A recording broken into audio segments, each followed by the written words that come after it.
Right, so today I'm going to be tying one of my favorite little CDC dries. You can tie it anywhere from about size 20 to probably size 14. I usually just tie it in size 16 and 18. I use size 16s if the fish are taking something slightly bigger, and also if I need to support small nymphs. Although even though it's only made of CDC, it can probably support a nymph up to about 2.5 millimeter tungsten if you are lucky. It's very visible, the fish love it, especially in a mayfly hatch when there are a lot of subimargos around. Yeah, great fly.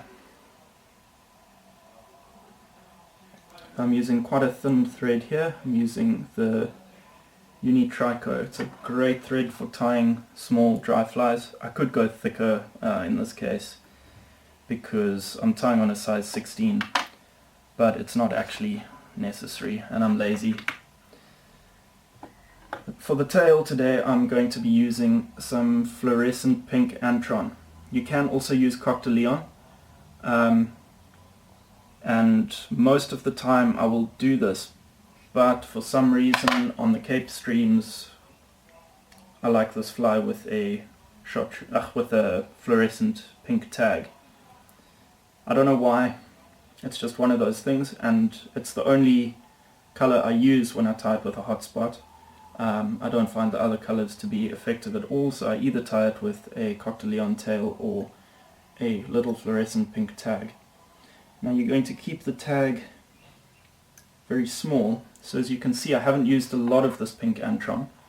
I've made quite a fine bunch, and I'm also going to cut it off very short, just like that.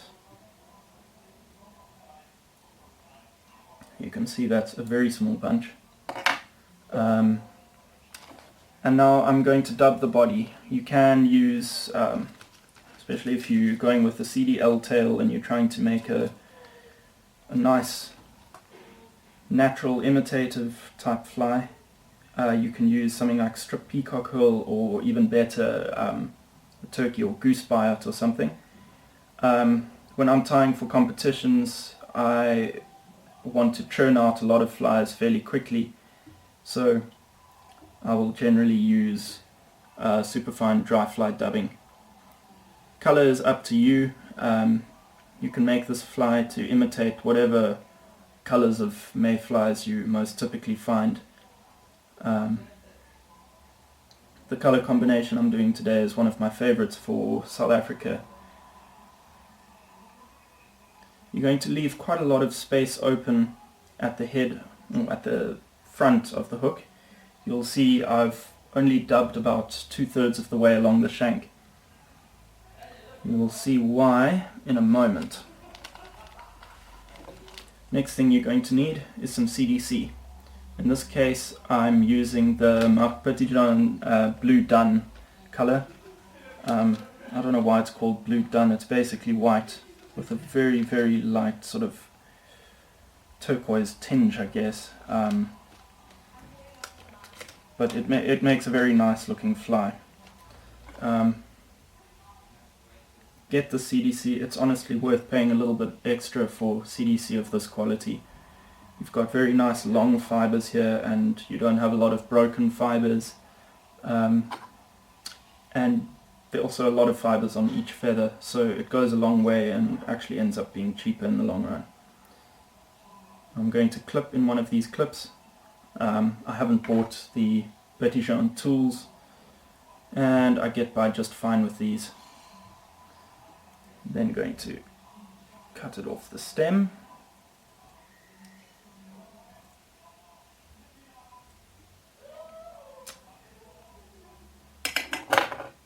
And I'm going to take the cardboard around which my Antron is wrapped, and I use the cardboard in between the jaws just to stack the CDC into a nice bunch. Go from both sides, slowly sort of try and get it into one bunch. And you'll see here we now have a single bunch like that, which you can then just grab open, and all of the fibers of one side of the feather are in one bunch like that. Then going to want to do a pinch wrap, as you've seen before in my other videos, just like that. And you're not going to want to tie it in just in front of the dubbing. You actually want to leave a little bit of space between where the dubbing ends and where the CDC starts. So you're going to want to tie it in about the middle of that gap you've left. In this case, that probably isn't quite enough CDC for a size 16, so I'm going to use the other side of the feather as well. I like to tie these flies quite nice and fluffy, so although that much CDC will support this hook and everything, the way I use these flies, I prefer them to be a little bit bulkier.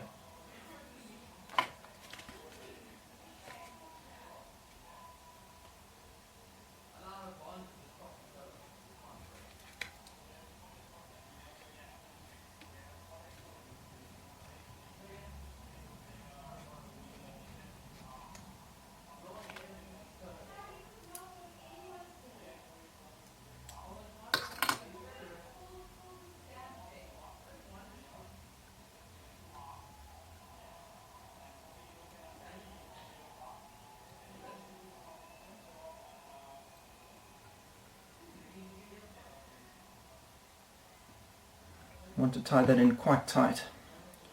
Now you're going to trim away all of the butts here. You want to leave the eye nice and open. You really don't want to be on the stream, especially in a competition. And you take a fly out your box, you put your box away, you try and get the tippet through the eye, and the eye's stuffed. And then you've got to take your box out again, find another fly, and by that point your nearest competitor is already 2 fish up. It's about being efficient.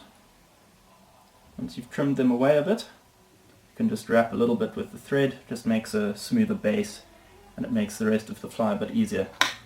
Now the next part of this fly requires a darker color of CDC, and so I like to make the thread base a darker color.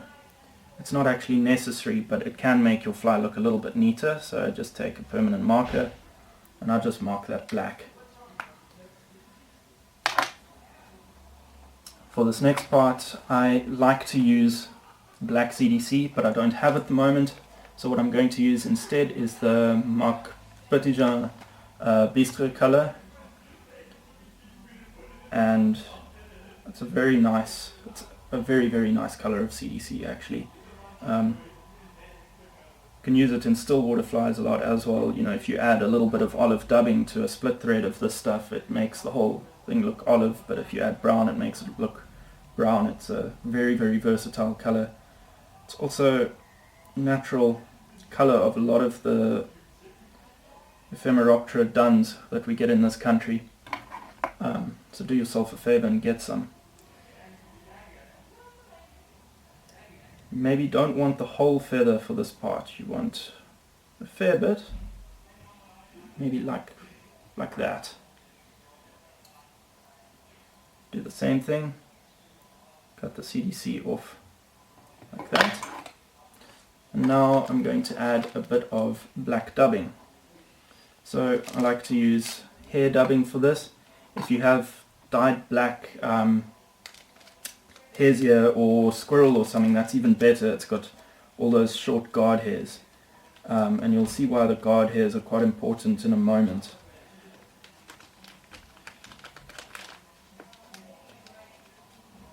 So you're just going to add this on top of your CDC. You're just going to sort of balance it there.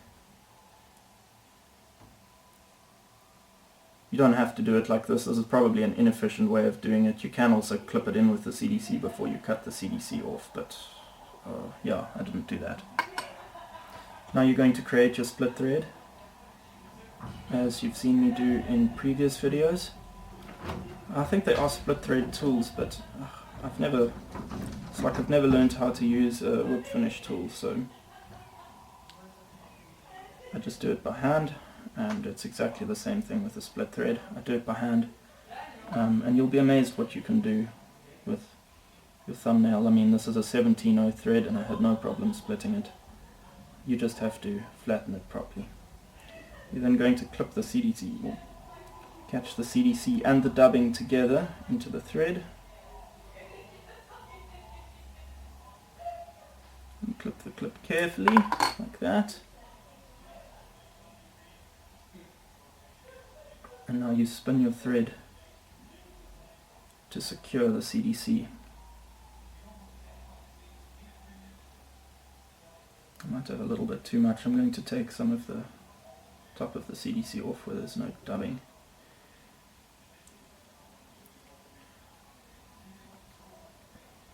Now in this case I'm using the black dubbing because I want a dark appearance of the thorax, and also my CDC is lighter than I would like, so the black will help with that. But you can actually use any natural color. You know, this fly is very versatile, so you just go with whatever's common in your area. Okay, when your CDC is caught at the front like this, you can pull your wing back like this, and you're going to do 2 or 3 wraps behind it. This is going to actually sort of support the wing slightly. Once you've done 3 wraps there, you can come back around the front. You're going to wrap forward towards the eye, pulling back on your CDC each time. Like that.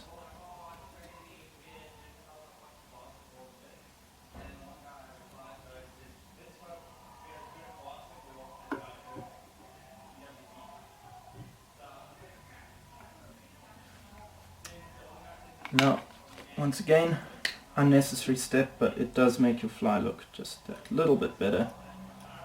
I'm going to make my thread black like this.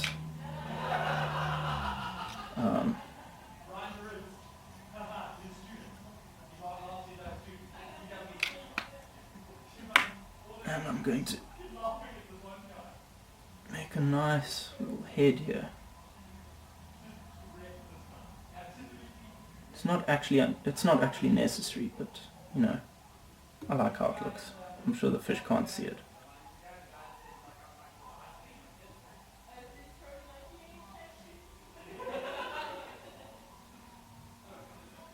And now, just a bit of super glue to the thread. As you've seen before, it is cheating. I do actually know how to whip finish, but I don't bother these days because, yeah, why bother to whip finish when cyanoacrylate exists? Trim that off. Now you'll see this fly is still looking very, very messy. So the first thing I'm going to do is I'm going to pinch this white wing here and I'm going to trim it. Now I'm sure some of you watching will just cringe watching me cut CDC rather than pinch it off or snap it off or whatever you usually do. Honestly, it doesn't make a difference to how the fish see it, and you can get a nice shape if you cut it like this.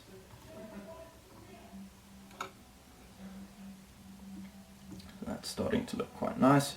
You can spend some time on the wing if you want it to look perfect. You can see this isn't perfect, but I'm happy with it. And now you're going to take it and you're going to brush the CDC up, and this is where the dubbing is really important, because not only does it give the thorax a little bit of bulk, but the dubbing really supports the CDC, so you've got this darker CDC being forced up by the dubbing and held in a very, very nice shape. There are a couple of strands underneath. You can leave them, it does look like legs. If you want your fly to look very neat for photos or something, you can cut them off like I've just done. And yeah, this fly is one of my absolute favorite CDC flies. It floats very high, makes it very, very visible, and you'll be amazed at the size of nymph you can support with this thing.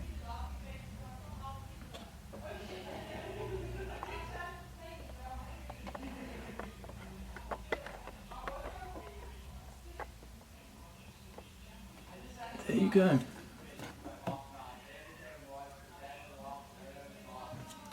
It's a nice little mayfly done. You'll often see mayflies sitting on the water with their wings up, and those are the subimagos. It's an old, very old evolutionary trait, I guess, a life stage in insects that has largely disappeared, except for in the Ephemeroptera order. So these are great subimago imitations, one of my absolute favorites.